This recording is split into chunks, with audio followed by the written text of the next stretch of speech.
নোমান, সমাবেশ ঘিরে নেতাকর্মীদের প্রস্তুতি কেমন দেখছেন, বিস্তারিত জানাবেন।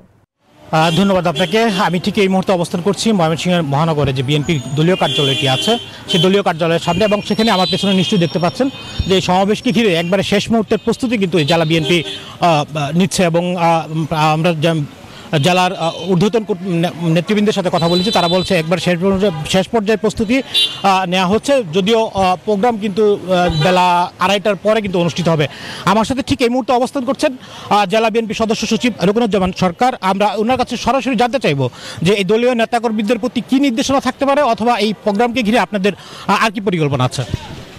আমাদের এটি আজকে কেন্দ্রীয় প্রোগ্রামের অংশ হিসাবে সারা বাংলাদেশে মাহে রমজান উপলক্ষে নিত্য প্রয়োজনীয় মূল্য যাতে স্থিতিশীল থাকে, আইন শৃঙ্খলা পরিস্থিতির উন্নতি হয় এবং অবিলম্বে মানুষের ভোটের অধিকার ফিরিয়ে দেওয়ার জন্য অ্যান্টি গণতান্ত্রিক বাংলাদেশ প্রতিষ্ঠার দাবিতে, ফ্যাসিস্টদের গ্রেপ্তারের দাবিতে আজকের ময়মনসিংহ দক্ষিণ জেলা বিএনপি আজকের এই সমাবেশে আমাদের স্লোগান থাকবে, মানুষের ভোট ফিরিয়ে দেওয়া হোক, দ্রব্যমূল্যের ঊর্ধ্বগতি রোধ করা হোক, ফ্যাসিস্টদেরকে গ্রেপ্তার করা হোক।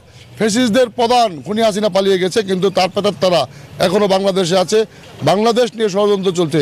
তার প্রতিবাদে আজকে ময়মনসিংহে দক্ষিণ জেলা বিএনপি একটি মিছিলের নগরী হবে। এই মিছিলে আজকে হাজার হাজার জনতা, বিভিন্ন থানা থেকে সাধারণ জনগণ, এটি জনগণের একটি দাবি, দ্রব্যমূল্য নিয়ন্ত্রণ, আইন শৃঙ্খলা উন্নতি। মানুষ বিগত 18 বছর ভোট দিতে পারে নাই, ভোট দেওয়ার অধিকার চায়। এইসব নিয়ে দেশীয় যে আন্তর্জাতিক চক্রান্ত, তার জন্য আজকের এই সমাবেশ।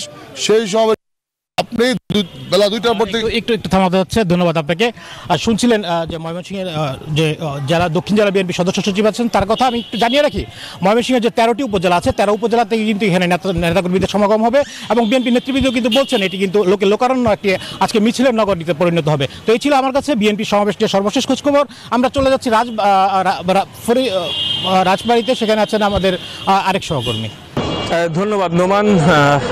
আপনাকে যদি বলি যে নিত্যপণ্য দ্রব্যের ঊর্ধ্বগতি, আইন শৃঙ্খলার অবনতি, জাতীয় নির্বাচনের রোডম্যাপ দ্রুত ঘোষণা সহ 4 দফা যে দাবি, সেই দাবিতে আমরা যে দেখেছি গত 17 ফেব্রুয়ারি থেকে বিএনপির সমাবেশ অনুষ্ঠিত হচ্ছে, সেই কেন্দ্রীয় কর্মসূচির অংশ হিসেবে আজ ফরিদপুরের থানা রোডে এই সমাবেশ অনুষ্ঠিত হবে, যেখানে প্রধান অতিথি হিসেবে উপস্থিত থাকবেন vice chairman doctor Asaduzzaman Kamal আর সেই আসাদুজ্জামান রিপন।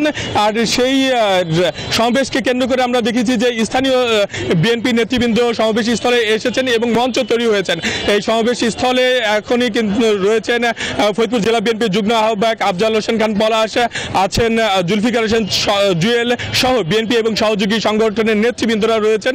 আমরা যেটা জানতে পেরেছি, এছাড়াও বিএনপির সাংগঠনিক সম্পাদক শামাওয়াত ইসলাম রিঙ্কু থাকবেন, যুগ্ম সম্পাদক মাসুকুর রহমান মাসুক, সেলিমুজ্জামান সেলিম, সাধারণ কৃষক দলের সাধারণ সম্পাদক শহীদুল ইসলাম বাবুল, এরাও কিন্তু উপস্থিত থাকবেন, এমনটা কিন্তু আমরা জানতে পেরেছি। তো আজকের যেই সমাবেশ অনুষ্ঠিত হবে বিকাল 3টার সময়, সেখানে ফরিদপুর জেলার 9টি উপজেলার সেখানে বিএনপির নেতৃবৃন্দরা উপস্থিত হবেন, এবং এই সমাবেশকে সফল করার লক্ষ্যে তারা কিন্তু সব ধরনের প্রস্তুতি সম্পন্ন করেছেন, এমনটা কিন্তু আমাদেরকে জানিয়েছেন।